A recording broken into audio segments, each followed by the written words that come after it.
আসসালামু আলাইকুম প্রিয় দর্শক, ওয়েলকাম টু আয়েশা কিচেন্স। আজ আমি আপনাদের সাথে শেয়ার করব হাঁসের মাংস এবং সিদ্ধরুটি পিঠার রেসিপিটি খুবই মজাদার। যারা হাঁস পছন্দ করেন তাদের কাছে আশা করি খুব ভালো লাগবে। আমার রেসিপিটি ফলো করে যদি আপনারা তৈরি করেন তাহলে আশা করি খুবই ভালো লাগবে। আর ভালো লাগলে এবং সাবস্ক্রাইব করে পাশে থাকবেন। এখানে আমি বড় সাইজের একটি হাঁস নিয়েছি। আমি পুরো হাঁসের মাংসগুলো নিয়েছি। হাঁস রান্না করার জন্য যা যা মশলা লাগবে তা আমি এখানে নিয়েছি। এবার আমি রান্না করে দেখাচ্ছি। চুলায় প্যান বসিয়ে আমি এখানে হাফ কাপ সরিষার তেল দিয়ে দিচ্ছি। আমি সরিষার তেল দিয়ে রান্নাটি করব।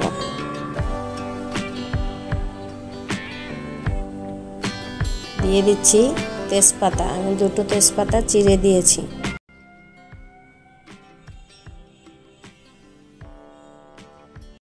দিয়ে দিচ্ছি দারচিনি এবং এলাচ।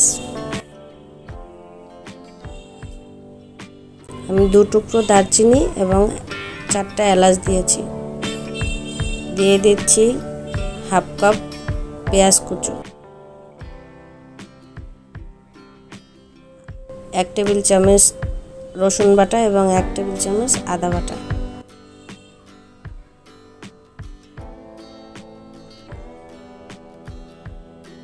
তেলের সাথে একটু ভুনে নিচ্ছি। দিয়ে দিচ্ছি জিরা বাটা। আমি এখানে বাটা জিরা ইউজ করছি। ধনিয়া গুঁড়া 1 চা চামচ, পেঁয়াজ বাটা 1 টেবিল চামচ,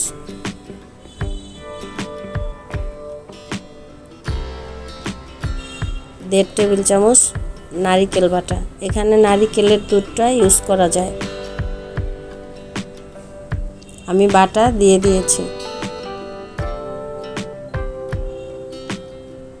পরিমাণ মতো লবণ।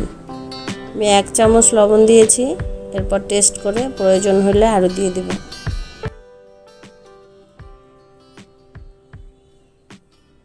আপনারা পরিমাণ মতো লবণ দিয়ে দিবেন।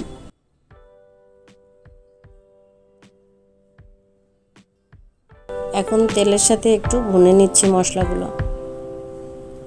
যত ভালো ভুনো হয় মশলা তত স্বাদ বেড়ে যায়। দিয়ে দিচ্ছি সামান্য পানি।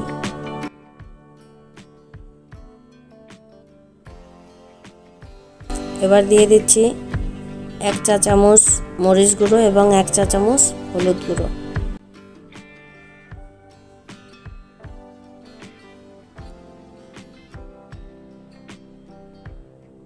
গরম মশলা গুঁড়ো 1 চা চামচ,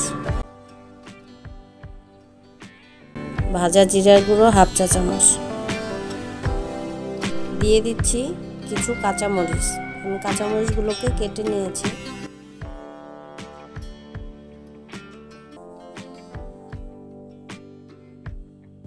নেড়ে ভুনে নিচ্ছি। আমার মশলাগুলো ভুনানো হয়ে গেছে। এবার মাংসগুলো ছেড়ে দিচ্ছি।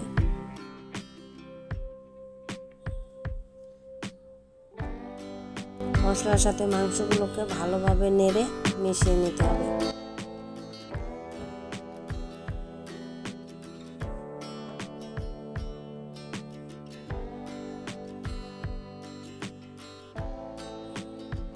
এবার একটু কষানোর জন্য ঢাকনা দিয়ে দিচ্ছি। কিছুক্ষণ অপেক্ষা করছি। এবার আমি সিদ্ধরুটি পিঠার ব্যাটার তৈরি করে দেখাচ্ছি। সিদ্ধরুটি পিঠা দিয়ে হাঁসের মাংস খেতে খুবই মজা হয়। হাঁসপ্রেমী মানুষের জন্য সিদ্ধরুটি পিঠা এবং হাঁসের মাংস খুবই লোভনীয় একটি খাবার এবং সহজেই তৈরি করা যায়। আমি সিদ্ধরুটি পিঠা তৈরি করার জন্য এখানে চালের গুঁড়ো নিয়েছি 2 কাপ।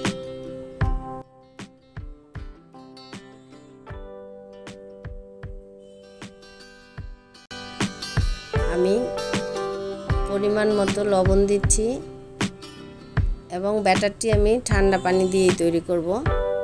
এখানে গরম পানি ইউজ করার কোনো দরকার নেই। চালের গুঁড়োটা আমার আগেই করা ছিল।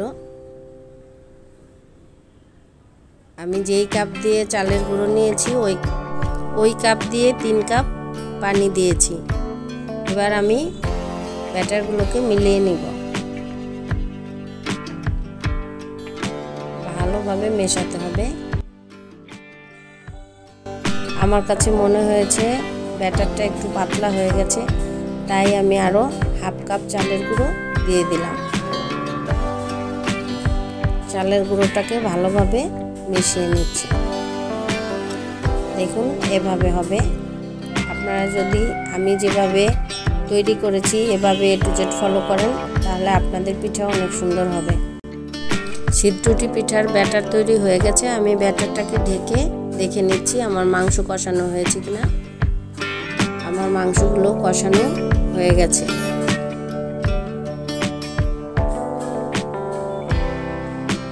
এবার একটু নেড়ে চেড়ে দিচ্ছি।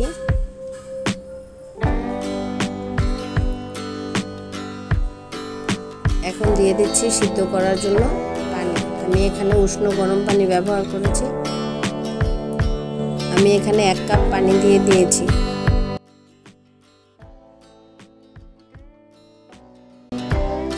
আমি 2 কাপ পানি দিয়ে দিয়েছি। আপনারা সিদ্ধ হতে যতটুকু পানি লাগে পরিমাণ মতো দিয়ে দিবেন। এবার ঢাকনা দিয়ে সিদ্ধ হওয়া পর্যন্ত অপেক্ষা করছি।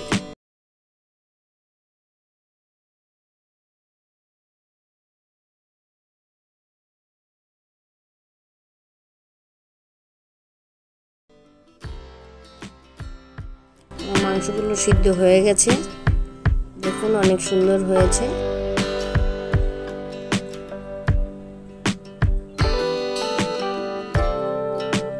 আমি মাংসগুলোর ভিতরে 4-5 টুকরো আলু দিয়ে দিয়েছি, কারণ হাঁসের মাংসের একটা স্মেল আছে, আলুটা ওই স্মেলটা নিয়ে নেয়।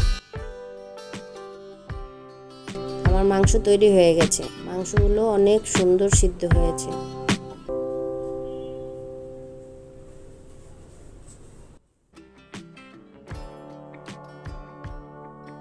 এবার আমি পিঠা তৈরি করে দেখাচ্ছি। চুলায় একটি প্যান বসিয়ে একটু তেল দিয়ে মুছে নিলাম।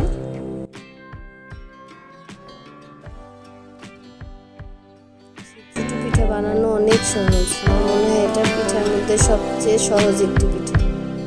আমি ত্রিভুজের মতো ভাঁজ দিয়ে নিয়েছি।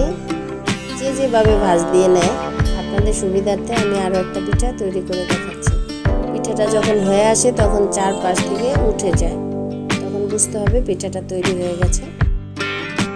আমার স্পেশাল কিছু মানুষের রিকোয়েস্ট ছিল হাঁসের মাংস এবং সিদ্ধটি পিঠা রেসিপি দেওয়ার জন্য, তাই আমি চেষ্টা করেছি। আমার রেসিপিটি যদি আপনাদের ভালো লাগে তাহলে আপনারা একবার হলেও বাসায় তৈরি করে খেয়ে দেখবেন। আশা করি ভালো লাগবে। আপনাদের কাছে অনুরোধ রইল, আমি যে উপকরণগুলো নিয়েছি উপকরণগুলো স্কিপ না করে তৈরি করে দেখবেন। আশা করি ভালো লাগবে। ভালো লাগলে আমার চ্যানেলটি সাবস্ক্রাইব করবেন, শেয়ার করবেন, বেশি বেশি কমেন্টস করে জানাবেন আপনার মূল্যবান মতামত। ভালো থাকবেন, সুস্থ থাকবেন, আমার জন্য দোয়া করবেন।